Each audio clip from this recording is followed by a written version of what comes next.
Hello everyone, welcome back to my channel once again.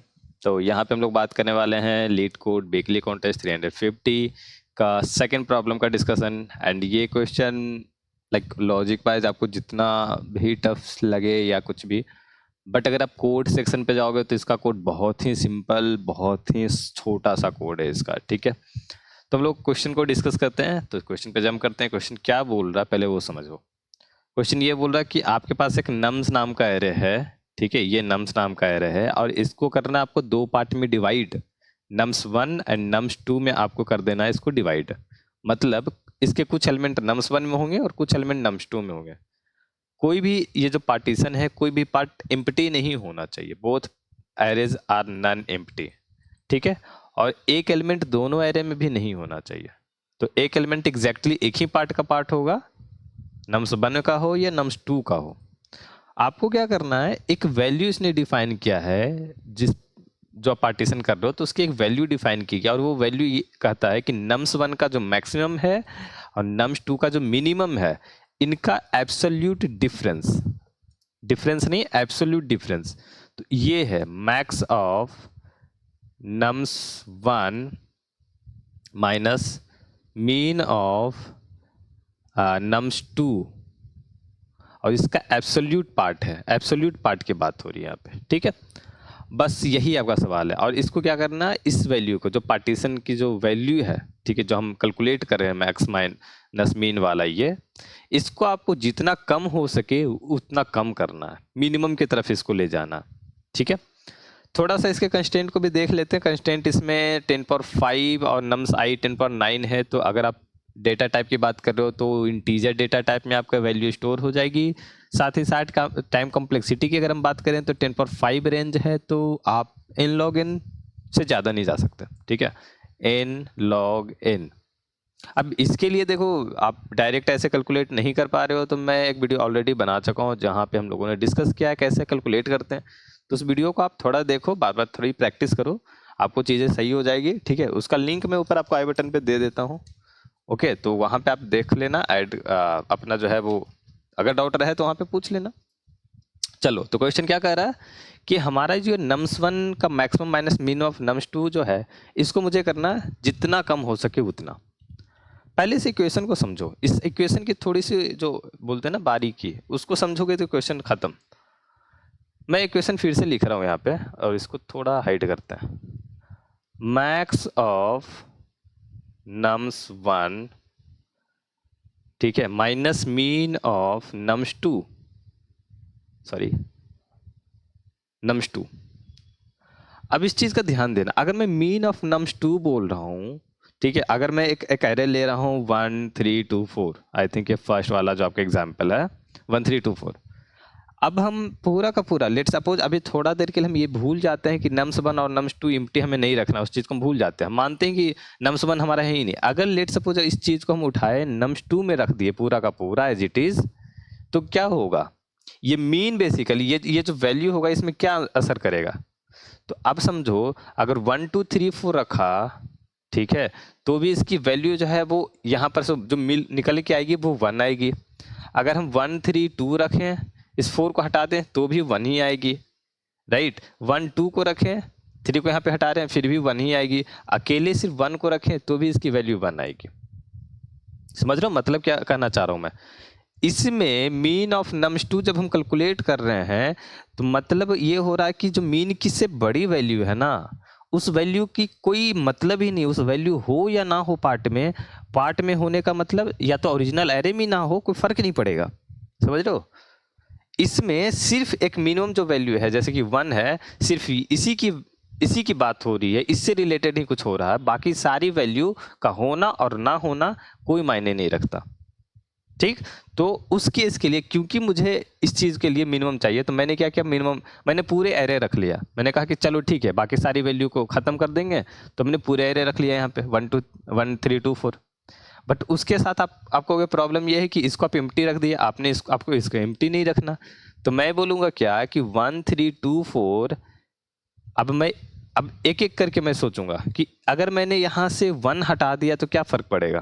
तो आपने 1 अगर हटा दिया तो आपने मिनिमम को ही डिस्टर्ब कर दिया, ये तो बिल्कुल नहीं करना अपन को। सही, चलो अब 3 को अगर हमने हटाया तो एक्चुअली ये 3 बन जाएगा यहाँ आके मैक्स वाला, ठीक, समझ रहे हो। और ये 3 के साथ 1 का डिफरेंस 2 बेसिकली देगा, ठीक। अब समझते जाओ बेसिकली क्या हो रहा है। अगर आपने 3 को चूज किया तो 1 3 का डिफरेंस आ रहा है, अगर आपने 2 को चूज किया होगा तो 1 2 का डिफरेंस आएगा, अगर आपने 4 को चूज किया तो 1 4 का डिफरेंस आएगा। आपको क्या दो ही के डिफरेंस के बाद क्या कर रहे हो, और भी एलिमेंट होंगे तो उसके मैक्स तो कोई एक ही होगा ना।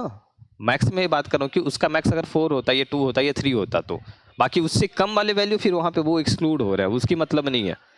तो जाहिर सी बात है यहाँ पे आपको एक पेयर से मतलब है, सिर्फ एक पेयर, एक यहाँ पे मीन और यहाँ पे एक कोई दूसरा नंबर, यहाँ पर तो मीन होगा ही होगा ताकि डिफरेंस कम हो। तो जाहिर बात है सिर्फ दो नंबर की बात हो रही है। तो अगर आप देखो तो ये 2 नंबर बेसिकली बता रहा है कि इन सब में से जितने भी पेयर बनेंगे उनका जो मिनिमम बनेगा वही आपका आंसर बनेगा। यहाँ पे सिर्फ ऐसा नहीं है कि ये मिनिमम ही होगा, जो आपका बने, ठीक है। जैसे कि हम बात करते हैं इस एग्जाम्पल पे, लेट सपोज, अरे ओके चलो 1 3 2 4 ही इसी को कंटिन्यू करते हैं, 1 3 2 4। अब यहाँ पे 1 3 के साथ में देखो, ठीक है, इसको पहले सॉर्ट करना पड़ेगा आपको, 1 2 3 4, क्योंकि आपको जाहिर सी बात है 1 2 का जो डिफरेंस है और 1 3 का डिफरेंस, वो जाहिर सी बात है 1 3 आपको हमेशा बड़ा होगा, तो आपको सिर्फ एडजेसेंट पेयर के बात आएगा। अब 1 2 का डिफरेंस आपने देखा 1 बना, 2 3 के बीच का डिफरेंस देखा तो 1 बना, 3 4 का डिफरेंस, अच्छा यहाँ पे तो एक एक आ गया, ओके। तो हम कोई और लेते हैं, 1 यहाँ पे 1 का डिफरेंस, फिर 2 का डिफरेंस, फिर 3 का डिफरेंस। चलो अब बात कर सकते हैं बढ़िया से। तो ऐसा कुछ है।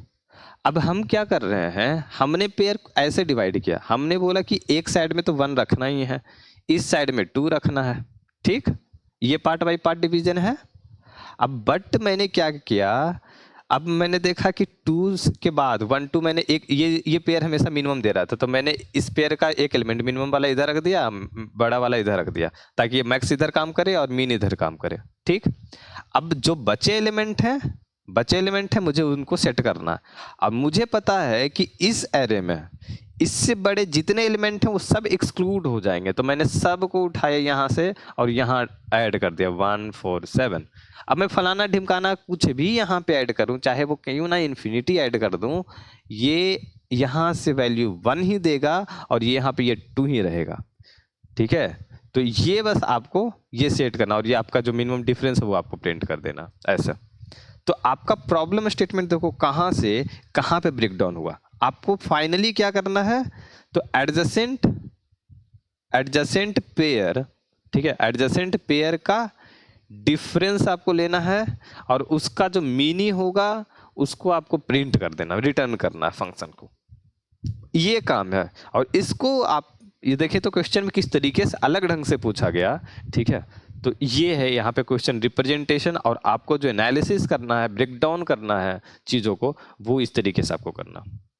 चलो तो आई होप कि लॉजिक क्लियर होगा। तो हम लोग कोड पे आते हैं, एंड यहाँ पे कोड बहुत ही खतरनाक है तो ये मतलब कोड बहुत छोटा है, आई थिंक आपको बहुत ज़्यादा इसमें दिक्कत नहीं होगी। क्या है, ये 3 लाइन का तो कोड ही है। तो मिनी इनिशियलाइज किया जो आपका आंसर होने वाला है। इंट मैक्स में आप बोलोगे क्यों रखा है, ताकि लाइक हमेशा मैं ऐसा एक बेस्ट प्रैक्टिस आप मान लो कि मिनी आप रख रहे हो तो उसको उस बड़ी वैल्यू पर रखो जहाँ तक ये जा सकती है और वो फंक्शन कैलकुलेशन में आएगा कुछ, ठीक है। तो हमने ऐसा कुछ रख लिया, आप चाहो तो 10⁴ ऐसा कुछ भी रख सकते हो, ये सॉरी 10⁴, तो आप वही चीज़ है बेसिकली। सॉर्ट कर दिया। अब हमें क्या करना है, एडजेसेंट पेयर का ही सिर्फ डिफरेंस निकालना, वो भी सॉर्टेड ऑर्डर में, तो चाहिए इस तरीके से, ठीक है। अब सिंपल मैंने लूप रन किया। अब i = 1 से मैंने जानबूझ कर रन किया क्योंकि i और i - 1 को मैं चेक कर रहा हूँ, राइट। तो वो है, तो मैंने डिफरेंस लिया और उसको मिनी के साथ अपडेट करते चले गया, फाइनली मुझे मिनी मिल जाएगा और रिटर्न कर दिया। तो इसमें हार्ड एंड फास्ट कुछ भयंकर सा नहीं है। चलो तो आई थिंक कि इस प्रॉब्लम में आपको डाउट नहीं रहा होगा, बट अगर कोई डाउट है तो नीचे कमेंट बॉक्स में पूछ लो।